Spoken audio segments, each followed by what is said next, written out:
Sesekali aku ingin tegas dengan keadaan. Sesekali juga aku ingin kendali ada di tanganku. Bukan maksud untuk membuatmu harus patuh atas perintahku. Tapi aku hanya ingin tahu bagaimana jika keputusanku juga andil dalam hubungan ini. Sepertinya sangat sulit mendapatkan kepercayaanmu. Jika meyakinkanmu harus mengubahku menjadi sosok yang kamu inginkan, aku gak keberatan. Seperti yang sudah kamu lihat, larangan, cacian, dan pukulan yang kamu berikan pun aku dengan bahagia nerimanya. Buatku yang kamu lakukan layaknya pasangan yang memberikan kemesraan. Tapi maaf, jika kejujuranku kali ini kamu anggap aku menjadi pembangkang atas keputusanmu, sungguh. Kali ini aku hanya benar-benar ingin tahu apa sih peranku di sini. Sungguh. Kali ini aku hanya benar-benar ingin tahu aja apa sih peranku untukmu. Aku pun merasa ini bukan diriku menjadi pemberani menentangmu. Aku menyesal bertahun-tahun bukan karena terjebak dalam hubungan yang penuh ancaman dan ketakutan denganmu. Aku nyesel kenapa aku mencoba membangkang dengan keputusanmu. Walaupun hanya sekali, seperti kisah ini. Wanita yang mencoba melakukan usaha terbaiknya untuk mempertahankan hubungan yang berakhir gak baik untuknya.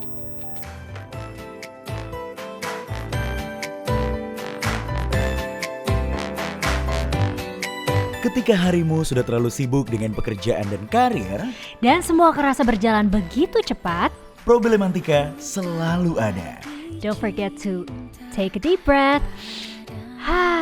relax and ask yourself, apa sih sebenarnya yang dicari?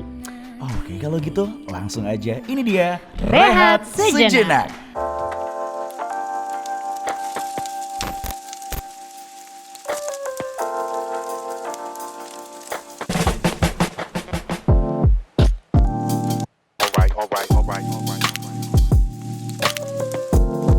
Hai anak malam. Ketemu lagi sama kita berdua, ada Chris berbicara dan Dan gue Libra Akila. yang seperti biasa dari jam 2 sampai jam 3 nanti selama 1 jam ke depan kita akan mendengarkan sebuah cerita yang tentunya bisa menjadi pelajaran untuk semua anak malam yang saat ini sedang mendengarkan. Bener banget, pasti kita berdua bakal nemenin kamu di jam-jam overthinking.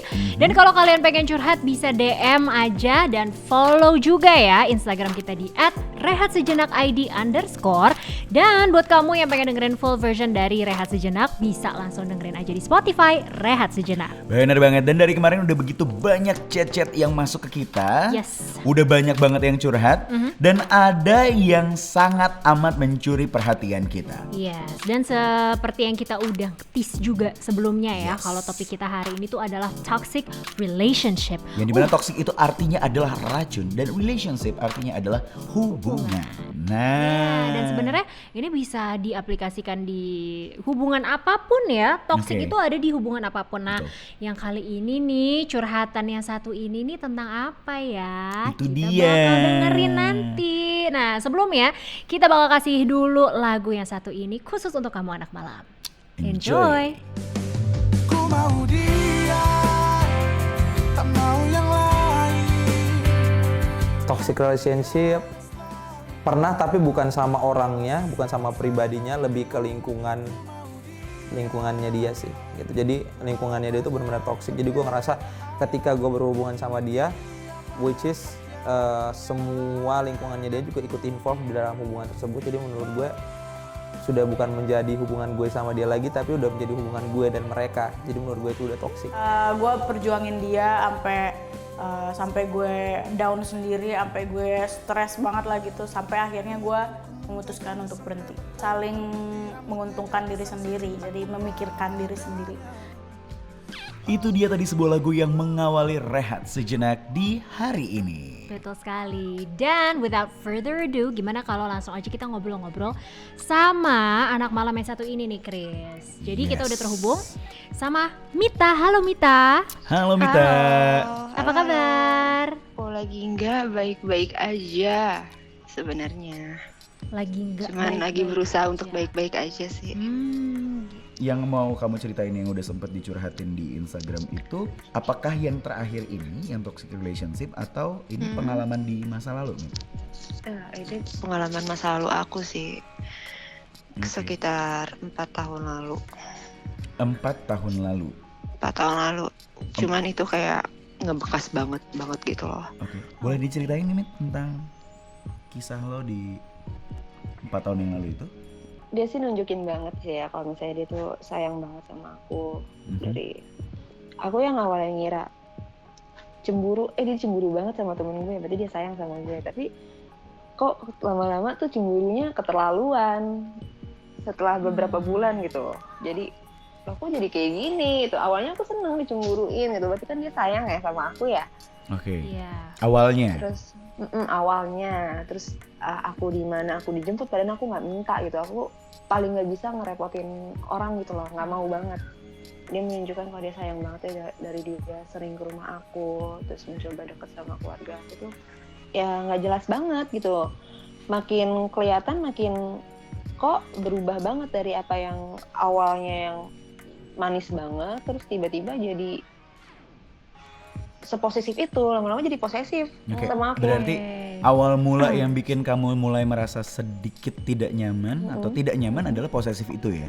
Ya, itu Oke. posesif banget ya. Mhm. Sampai ini yang paling parah nih, nggak paling parah sih, banyak yang parah-parahnya. Jadi tuh aku tuh lagi skripsian kan, lagi mau skripsi gitu. Aku tuh punya sahabat cowok di kampus, tapi dia cemburu banget nih ceritanya, sampai aku tuh nggak boleh boncengan naik motor sama temen aku. Sahabat cowok kamu nih? Sahabat aku itu, Oh, emang literally sahabat, laki-laki tapi ya? sahabat laki-laki gitu. Orang, aku kan main berlima, terus cowoknya 2 gitu. Kayak dia temen aku gitu, kalau nggak ada dia, aku sama siapa gitu yang nemenin. Terus sampai, kamu kalau misalnya macam-macam sama dia, aku samperin ya dia. Habisin dia kayak gitu. Ya udah oke lah. Udah aku mulai bilang. mengancam ya. Tapi baru ada di level ngancam tuh dia posesifnya? Masih di level ngancam sih. Oke. Kalau yang Pernah nggak sih dia kayak sahabat aku itu? misalnya ya kamu emang temenan nih, terus tiba-tiba dia cemburu buta, teman kamu disamperin, terus teman kamu tiba-tiba apa gitu, misalnya dia melakukan kekerasan ke teman kamu, pernah nggak yang kayak gitu-gitu? Oh, aku pernah waktu itu Pernah? aku lagi apa namanya? Itu hampir sih ya, nggak sampai terjadi. Oh, nggak nyampe mendarat di muka lah Nggak gitu sampai pukulannya mendarat, gitu ya? mendarat di muka, cuman udah dibikin malu di tempat itu. Jadi tuh aku lagi makan roti bakar gitu sama dia sama teman-temannya. Oh, sama dia dan teman-temannya. Nah tiba-tiba temen aku datang nih berdua sama temennya lah ya. Udah lama dong nggak ketemu, terus ya dia kan hebring gitu anaknya ya kan. Ih hebring. Kamita, apa kabar? Blablabla. Ih lama nggak ketemu, ya udah cipika-cipiki kayak biasa. Cewek Dia cowok tahu, nih? Cowok. Cowok. Terus ya udah dong, dan dia tahu gitu cerita, aku cerita si temen aku yang cowok itu tuh yang cipika-cipika itu, dia tahu kayak gimana. Dia kesel ngeliat aku cipika-cipiki sama si cowok itu. Terus nggak tahu gimana ya, aku lupa ingat. Intinya tuh dia kayak, lo ngapain cipika-cipiki sama si cewek gue? Terus jadi kayak mau berantem gitu kan, aku malu ya. Kayak Terus gitu. tapi respon teman-temannya gimana? Kepo nih gue. Ya, apaan sih gitu, apaan sih? Kayak udah kayak ngelarai gitu kan. Terus aku udah kepalang malu banget. Aku bilang, lo udah bikin gue malu banget, gue mau balik. Baju gue ditarik nih sama dia. Sampai ya dalamannya tuh kelihatan gitu loh. Dan sedangkan di situ rame banyak orang, kan gue makin malu dong. Aduh, gue nggak sampai detik ini ya, sampai hari ini tuh gue nggak pernah nginjak tempat itu lagi karena gue takut kenal atau gimana. Terus habis itu ya udah gue balik, akhirnya dianterin sama dia, cuman dia ngancem-ngancem yang enggak kayak biasanya yang dia lakuin ke gue.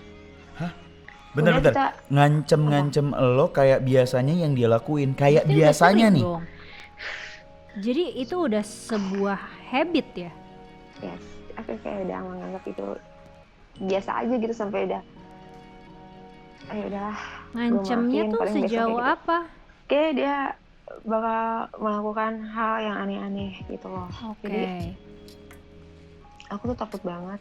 Aku tuh sampai takut ya kalau aku dianterin pulang naik mobil tuh aku takut banget sebenarnya, karena kalau di dalam mobil kan gue nggak bisa teriak, gue nggak bisa Iya, minta iya, tolong gitu. Sedangkan tuh kalau habis berantem ya, gue tuh suka tiba-tiba dia tonjok jok belakang lah, Serius lu? serius. Tangan gue taruh di pasneling nih, dipegang sama dia. Gue kira dia mau baik-baik sama gue kan, kayak romantis gitu. Heeh. Tiba-tiba ini kulit gue nih dikelitikin sama kukunya dia. Ah gile. Sakit loh, gue bilang ini sakit loh Indra. Lu tau gak Indra sih? ya? Gak ngerti gue. Enggak, persneling. Heeh. Ini tangan lu nih gue taruh di persneling. Nah, Terus sambil gue tarik gini Min. Au, Pri. Sakit gak sih? lumayan lah, tapi kecil sih. Jadi Mita, sorry kalau boleh I make it clear gitu ya. Berarti ini kalau ketika kamu bilang dia mengancam, ini ancamannya membahayakan keselamatan kamu. Lebih kayak gitu sih kayaknya, aku ngerasa. Oke, jadi ini udah ancamannya tuh menyerang mental dan fisik ya? Iya. Jadi waktu itu aku pernah berantem di jalan nih, berantem. Aha.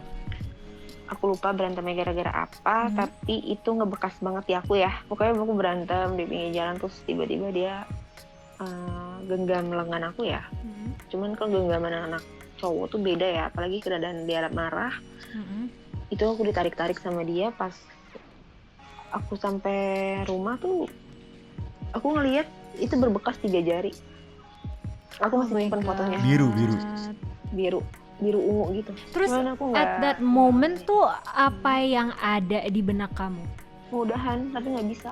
Nggak bisa tuh karena apa sih? Apa yang Karena membuat kamu nggak bisa? Aku sebenarnya mudahan Heeh. udah kita selesai aja lah. Gue udah nggak kuat, bener-bener nggak kuat. Aku udah angkat tangan banget nih. Cuman dia nggak mau. Bilang nggak maunya gimana? Ya, Maksudnya? enggak. Kayak aku janji nggak kayak gitu lagi. Oke, Gitu. Aku dia janji kan lah, udah dia janji. mohon-mohon gitu lah sama aku. Oke. Sampai pernah sujud gitu sama aku, tapi apaan sih lu nggak pantas lo Serius? kayak gini, jangan kayak gitu. Iya, jangan kayak gini. Gitu. Pas kamu minta udahan.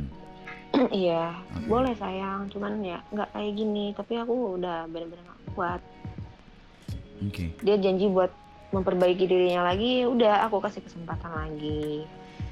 Gitu lagi, aku kesempatan lagi, gitu lagi. Dan kemudian dia juga main trik loh Iya, sama si main, Mita ini. Maksudnya kekerasan.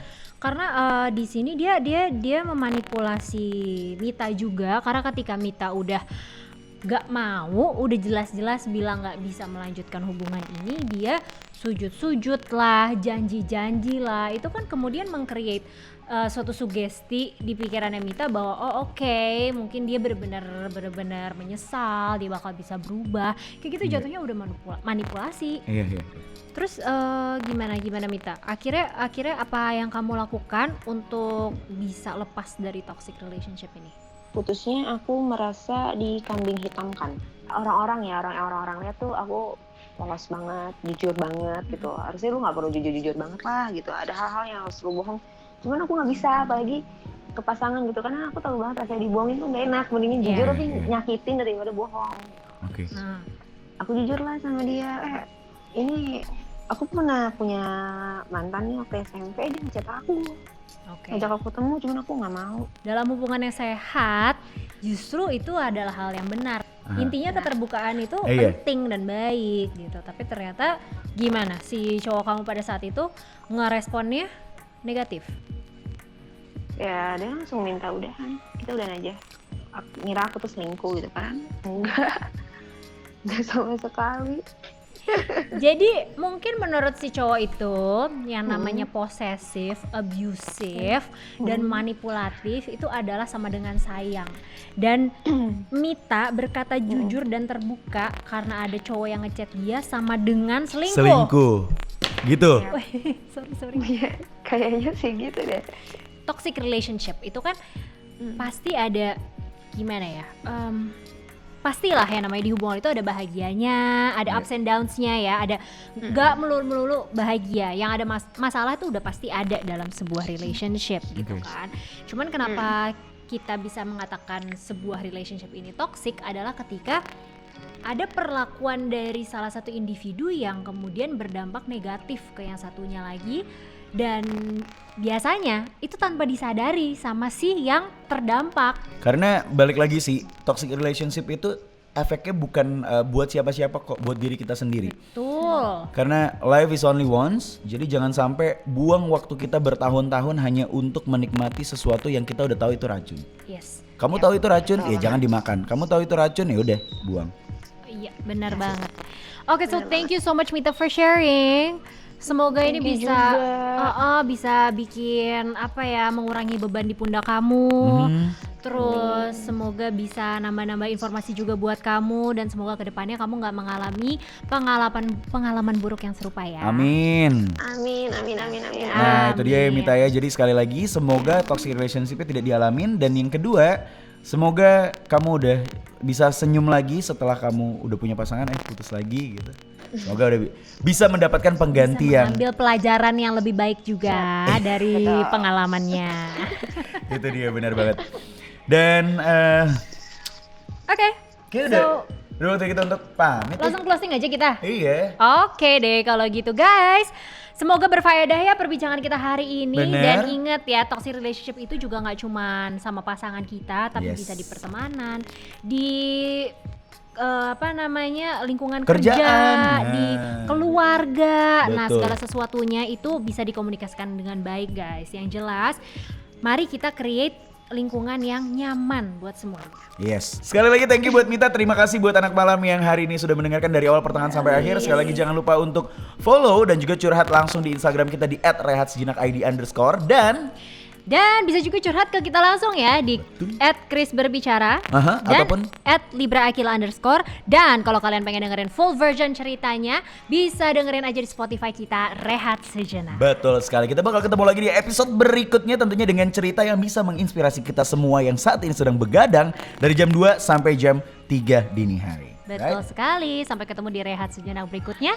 Now good night, have a great dream and sleep tight. Bye-bye. Jika memang terpaksa, tak perlu kau memaksa. Benar adanya, jika satu kesalahan akan menutup beribu kebaikan yang kamu lakukan. Tapi apa justru sebaliknya? Yang aku lakukan belum cukup baik. Sampai-sampai sedikit pun aku nggak menerima perlakuan yang baik dari kamu. Memang, perlakuan burukmu adalah hal yang paling aku tunggu. Tapi, mungkin akan terasa lebih baik jika sesekali kamu perlakukanku juga dengan baik. Aku selalu merasa ada kehadiranmu, padahal sosokmu udah lama pergi. Bertahun-tahun pun aku mencari cara untuk menghubungimu kembali. Karena aku merasa aku perlu memastikan kabarmu. Apakah keadaanmu jauh lebih baik dariku saat ini? Jujur aja, aku memang hanya ingin mendengar keadaanmu aja. Tapi kenapa yang aku dengar justru hanya cacian dan cacian aja? Apakah hanya kata cacian yang ada di mulutmu? Jika dulu sujudmu, permohonanmu, bahkan pengorbananmu atas hubungan ini kamu anggap utang, apakah ini sepadan dengan apa yang harus aku bayar untukmu?